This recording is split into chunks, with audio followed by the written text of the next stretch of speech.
일본의 한 상장기업이 장기간 사내에 배포한 혐한 문서의 실태가 현지 법원의 판결로 명확하게 드러났습니다.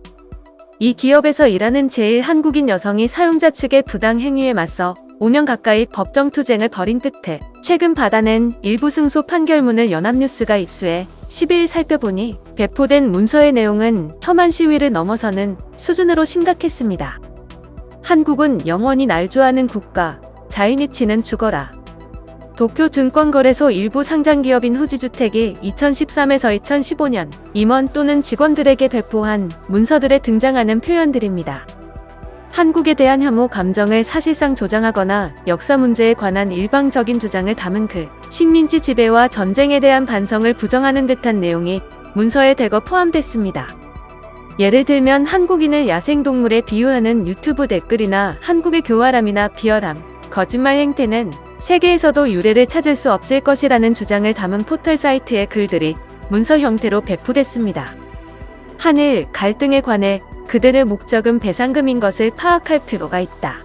그들은 역사를 날조하면서까지 상대가 사죄하게 함으로써 항상 입장의 우위를 확실하게 하지 않으면 직성이 풀리지 않는 민족이라며 한민족을 깎아내리는 내용도 문서에 포함됐습니다.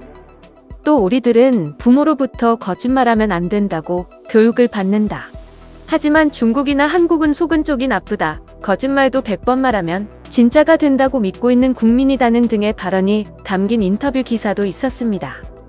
후지주택은 일본과는 반대로 한국, 북한은 뇌물을 당연시하는 민족성이 있다.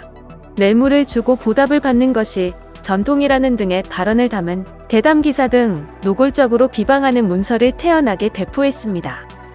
이 업체는 이런 행위가 경영 이념과 결부된 인격면에 관한 종업원 교육의 하나라고 터무니없는 주장을 펼쳤습니다. 이런 분위기 속에서 이 회사의 한 직원은 업무 예정표에 한국에 관해 일본은 모든 지원을 끊고 단교하는 것이 좋다는 감상을 써서 제출했고, 회사 측은 이를 문서로 만들어 사내에 돌리기도 했습니다. 후지주택은 일본군 위안부 문제 등에 관해서는 피해자의 증언이나 국제기구가 인정한 사실을 부정하는 내용을 임직원에게 주입하다시피 했습니다. 심지어 위안부들은 통상 독실이 있는 대규모 2층 가옥에서 숙박하고 생활하면서 일을 했다. 그녀들의 생활 모습은 사치스럽다고도 할 수 있을 정도였다. 위안부는 접객을 거절할 권리를 인정받았다. 부채의 변제가 끝난 몇 명의 위안부는 조선으로 돌아가는 것도 가능했다는 내용을 배포하기도 했습니다. 여기에는 미군이 조사한 위안부들의 본인 자신의 이유에 의해 위안소에 들어와 한 달에 1천에서 2천엔을 벌었다는 설명이 덧붙였습니다.